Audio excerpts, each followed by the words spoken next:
પાલ પોલીસમાં એક ફરિયાદ નોંધાતા તપાસ શરૂ કરવામાં આવી હતી. તપાસ દરમિયાન પોલીસને ખબર પડી કે વિઝા એજન્ટ અંકુર પટેલ નામના શખ્સે 23 જેટલા ક્લાયન્ટ્સ પાસેથી વિઝા કરાવી આપવાના બહાને ₹39 લાખ લઈ લીધા હતા. આરોપીએ ક્લાયન્ટ્સને અલ્બેનિયાના ખોટા વિઝા પકડાવી છેતરપિંડી આચરી હતી. પોલીસને આપેલી માહિતી અનુસાર આરોપીઓ વર્ચ્યુઅલ નંબર અને ફેક ઈમેલ આઈડીનો ઉપયોગ કરીને ક્લાયન્ટ્સ સાથે સંપર્ક સાધતા હતા. નાણાંની લેવડ દેવડ માટે આંગળીયા મારફતે દિલ્હીમાં રકમ મંગાવવામાં આવી હતી, જેથી શોધખોળમાં ગૂંચ ઊભી થઈ. પોલીસે તકનીકી સર્વેલન્સ અને માહિતીના આધારે દિલ્હીથી મુખ્ય આરોપી અંકિત ઉર્ફ અક્ષિત ઉર્ફ રોકી પટેલની ધરપકડ કરી છે.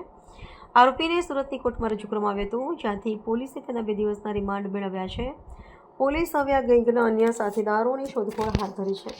ગત દિવસમાં પાલ પોલીસ સ્ટેશનની અંદર એક ફરિયાદી દ્વારા વિઝા ફ્રોડની એક ફરિયાદ મળેલ હતી, જે અંગે પોલીસે તપાસ હાથ ધરેલ હતી અને ત્યારબાદ સાયબર ક્રાઇમનો વિઝા ફ્રોડનો ગુનો નોંધીને આગળની કાર્યવાહી પાલ પોલીસ દ્વારા કરવામાં આવેલ હતી. આ કામે વિગત જોઈએ તો જે ફરિયાદી છે અંકુરભાઈ ગુણવંતભાઈ પટેલ, તેઓ વિઝા અપાવવાનું કામ કરે છે.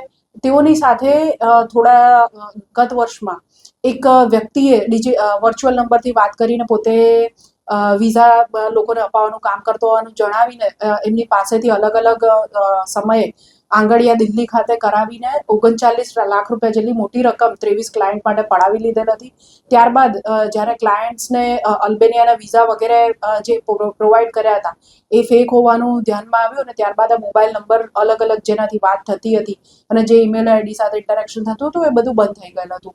આ બાબતે ચાલુ વર્ષે પોલીસને ફરિયાદ મળતા તેઓએ આમાં ટેકનિકલ ઇન્વેસ્ટિગેશન કરીને દિલ્હી ખાતેથી આ વિઝા ફ્રોડ કરતા આરોપીઓની ગેંગનો પર્દાફાશ કર્યો છે અને એમાંથી એક આરોપીને દિલ્હી ખાતેથી પકડી પાડ્યો છે.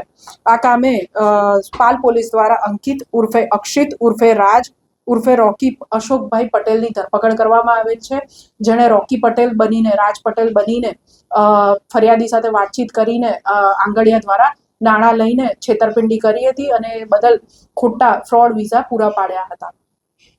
આ કામે જ્યારે પાલ પોલીસ દિલ્હી પહોંચી ત્યારે આ આરોપીને અંદાજો હતો કે પોતે અગાઉ આવા ફ્રોડ આચરેલ છે, જેથી તેણે જે જગ્યાએથી આ બધી કામગીરી તે કરતો હતો પોતાના ઘરેથી ઘર પણ એણે થોડા દિવસો પહેલા ખાલી કરી નાખ્યું હતું.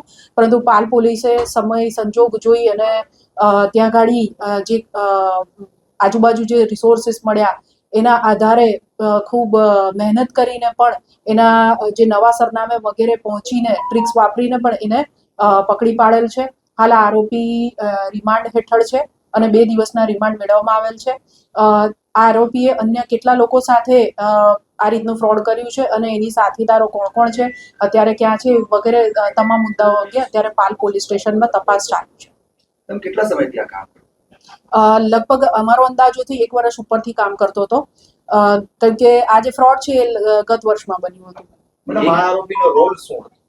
આ આરોપી જેમ મેં આગળ કીધું કે રોકી પટેલ કે રાજ પટેલ બનીને જે અંકિત છે એ અલગ અલગ વર્ચ્યુઅલ નંબરથી ને અલગ અલગ મેલ આઈડી બનાવીને લોકોનો સંપર્ક સાધતો હતો. અહીંયા જે ફરિયાદી છે એમનો તે વોટ્સઅપ મારફતે સંપર્ક સાધેલો હતો અને એ પ્રમાણે એ પૈસા મંગાવતો હતો કે હું તમને વિઝા કરાવી આપીશ અને ત્યાર પછી ફ્રોડ એટલે કે ફેક વિઝા આપતો હતો, જે પોલીસ દ્વારા તપાસમાં અને ફરિયાદી દ્વારા પણ જ્યારે અલ્બેનિયાની એમ્બેસીને વેરિફિકેશન માટે મોકલવામાં આવ્યું ત્યારે ત્યાંથી જવાબ આવ્યો કે આ ફરજી વિઝા છે.